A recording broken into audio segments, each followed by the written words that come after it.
नमस्कार, मैं पंकज प्रसून। बातें हो गई, शर्तें मान ली गई, समझौता हो गया, अब सिर्फ शुभ मुहूर्त का इंतजार है। हम किस राज्य के बारे में ये बोल रहे हैं? एक बड़ा दल इंडिया को छोड़कर एनडीए की ओर आने वाला है, यानी बीजेपी के साथ। सारी बातें हो गई है, उनकी जो दो तीन शर्तें थी वो मान ली गई है। अब एक मुहूर्त है जिसका इंतजार किया जा रहा है। कौन है वो राज्य, कौन है वो नेता, वो शुभ मुहूर्त कौन सा है, ये सब आपको बताएंगे। लेकिन उससे पहले आप हमारे चैनल को सब्सक्राइब कर लें, इस वीडियो को लाइक कर लें। आज जननायक कर्पूरी ठाकुर जी अपने किसी परिवार को कुछ करते थे। आजकल लोग परिवार का लोग कितना करते रहता है, नेता बनता है। और जब उतने बड़े नेता थे वो अपने किसी लड़के को करने नहीं तो चले गए, तभी हम इनको जो रामनाथ ठाकुर जी को, जब वो चले गए तो हम ही लोग रामनाथ ठाकुर जी को आगे बढ़ाए। यहाँ पर मंत्री रहे, सब कुछ रहे। आजकल राज्यसभा के सदस्य हैं और वहाँ पर पार्टी के तो जनरल सेक्रेटरी भी हैं, पार्टी के नेता भी हैं, और हर तरह से उनका इज्जत हम लोग करते हैं। तो हम लोग तो करते हैं, लेकिन आजकल तो बहुत लोग अपने परिवार को बढ़ाते रहता है। लेकिन आप समझ लीजिए कि जननायक कर्पूरी ठाकुर जी कभी भी अपने परिवार को नहीं बढ़ाए। और एक ही बात जान लीजिए कि जननायक कर्पूरी ठाकुर जी से ही सीख करके हमने भी अपने किसी परिवार को आज तक नहीं बढ़ाया है। यह पक्का जान लीजिए, हम और लोगों को बढ़ावा देते हैं। तो इसीलिए एक सब चीज़ों को याद रखिए। कौन क्या बोलता है बोलते रहे, हमको उससे कोई लेना देना नहीं। लेकिन भाई इतनी बड़ी संख्या में जो सभी जातियों के और खास करके पिछड़ा अति पिछड़ा, और उन्होंने कितना बड़ा काम किया आप बताइए। जब उनको मौका मिला तो उन्होंने जितना जितना काम किया, और जब सारा का सारा काम उन्होंने कर दिया, जो भी था पिछड़ा और अति पिछड़ा वर्ग।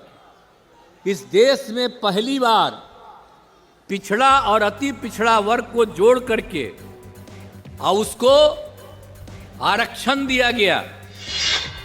दोस्तों, कुछ इशारे, कुछ बयान बहुत कुछ राजनीति में बताते हैं। नीतीश कुमार ने एक ट्वीट किया और उस ट्वीट में कर्पूरी ठाकुर जी को भारत रत्न देने के लिए केंद्र की सरकार को बधाई दी गई। नीतीश कुमार को लगा कि केंद्र सरकार को बधाई देने से पूरी बात नहीं बन रही है। उस ट्वीट को हटाया और दोबारा ट्वीट किया, और उस ट्वीट में प्रधानमंत्री नरेंद्र मोदी जी को बधाई दी गई, आभार व्यक्त किया गया। इतने से भी मन नहीं माना। अगले दिन कर्पूरी जयंती थी। स्टेज से 2 लाख लोगों के सामने नीतीश कुमार प्रधानमंत्री नरेंद्र मोदी की तारीफ करते रहे। कर्पूरी जी को भारत रत्न देने के लिए उन्होंने बार बार नरेंद्र मोदी जी को बधाई दी, आभार व्यक्त किया। और ये एक बात मैं कह देना चाहता हूं, ये प्रधानमंत्री जो अयोध्या का राम का स्थापना किया वो गलत किया। मकान पूरा नहीं हुआ है, मंदिर पूरा नहीं हुआ है, और उन्होंने अकेले बैठ के वहां पर किया। और जब भी प्राण प्रतिष्ठा किसी प्रकार का पूजा होता है, पति पत्नी दोनों बैठता है। अकेले बैठ के उन्होंने चुनौती दिया है, उसका कोई योगदान नहीं है। ये सुप्रीम कोर्ट ने आदेश दिया, सभी संतों ने चंदा करके, जो धनवान व्यक्ति थे उन्होंने चंदा देकर सब कुछ किया। रुकिए सबों ने किया। और क्या लिखे कृपया हो जाए। अच्छा छोड़िए, कहने का मतलब ये अपील कर देते हैं, इतना समझाइए मत, हम समझदार हैं। ऐसे 5000 आदमी को लाए हैं, बोलने नहीं दीजिएगा गोपाल मंडल को बिहार के अंदर। कौन बोलेगा? मैंने अति पिछड़ा को कृष्ण मेमोरियल हॉल में समझाए थे। बिहार के कोने कोने से अति पिछड़ा लोग आए हुए। नीतीश कुमार तब देंगे, जगह पर ले जाइए। और आप लोगों से मेरा आग्रह है, ये देश का प्रधानमंत्री कैसा हो, देश का प्रधानमंत्री कैसा हो। जय कर्पूरी ठाकुर। एक और इशारा, कर्पूरी जयंती थी, जेडीयू के सांसद हैं गोपाल मंडल, और गोपाल मंडल स्टेज पर खड़े होकर भाषण देना वो शुरू करते हैं, और अचानक गोपाल मंडल राम मंदिर के बहाने प्रधानमंत्री नरेंद्र मोदी पर निशाना साधते हैं। और जिस वक्त ये प्रधानमंत्री नरेंद्र मोदी के खिलाफ बोलना शुरू करते हैं, उसी वक्त बिहार जेडीयू के प्रदेश अध्यक्ष उमेश कुशवाहा एक पर्ची लाकर गोपाल मंडल को देते हैं। गोपाल मंडल पर्ची पढ़ते हैं और तत्काल भाषण समाप्त कर देते हैं। इशारा यह था कि प्रधानमंत्री नरेंद्र मोदी के बारे में कुछ मत बोलिए। इशारा नंबर 3, कर्पूरी जयंती है, हर मौके पर आरजेडी जेडीयू साथ साथ रहते हैं।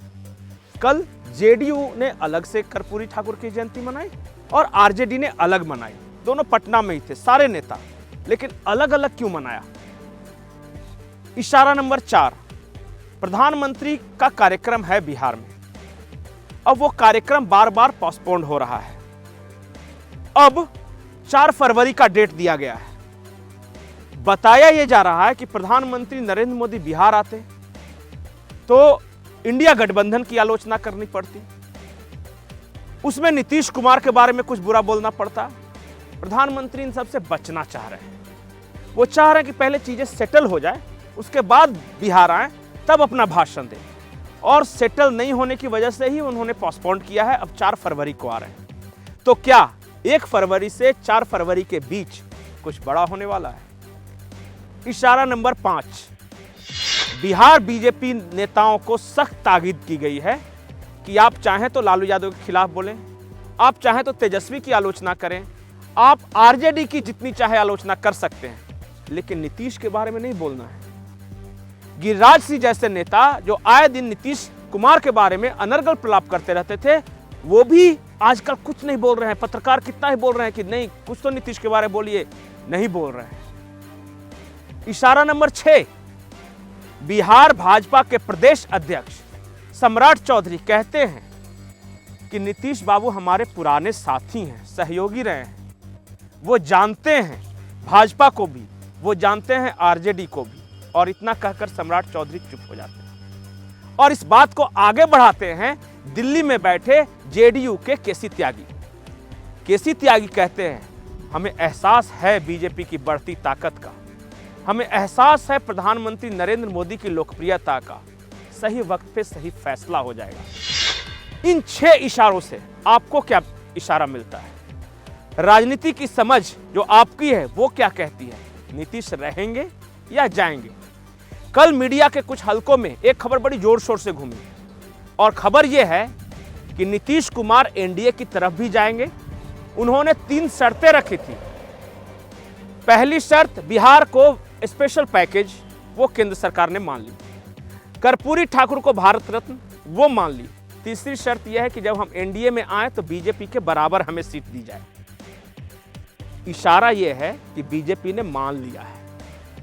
बीजेपी की ओर से कह दिया गया है कि ठीक है, जितना हम लड़ेंगे उतनी सीटों पर आप लड़ेंगे, विधानसभा में भी और लोकसभा में भी। एक शर्त नीतीश कुमार की ये थी कि अभी विधानसभा भंग नहीं करते हैं लोकसभा के साथ, 2025 तक कार्यकाल पूरा कर लेते हैं, उसके बाद जो चुनाव होगा उसमें देखा जाएगा। बीजेपी ने यह शर्त नहीं मानी। अंदर के सूत्र बताते हैं कि बीजेपी का कहना है कि आपको विधानसभा भंग करना होगा और लोकसभा के साथ ही विधानसभा चुनाव करवाने होंगे, और उसके बाद जिसकी जितनी सीटें आ जाए सीएम बीजेपी का होगा। जेडीयू ने भी यह शर्त मान ली है कि अगला सीएम बीजेपी का होगा।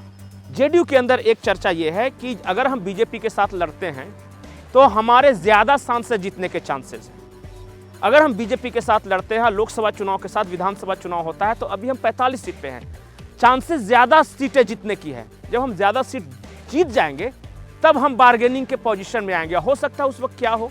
तो फिलहाल सारी बातें हो गई हैं, अब शुभ मुहूर्त का इंतजार है कि वो शुभ मुहूर्त क्या होगा। कहा यह जा रहा है कि बीजेपी अपना फर्स्ट लिस्ट जारी करने वाली थी 160 कैंडिडेट के लिस्ट थे, उसमें अभी फिलहाल बिहार को अलग रखा गया है कि बिहार के लोगों की सूची नहीं जारी होगी। ये भी इस बात का बहुत बड़ा इशारा है कि बिहार में कभी भी बड़ा खेला हो सकता है। आपको ये वीडियो कैसा लगा कमेंट सेक्शन में जरूर बताएं।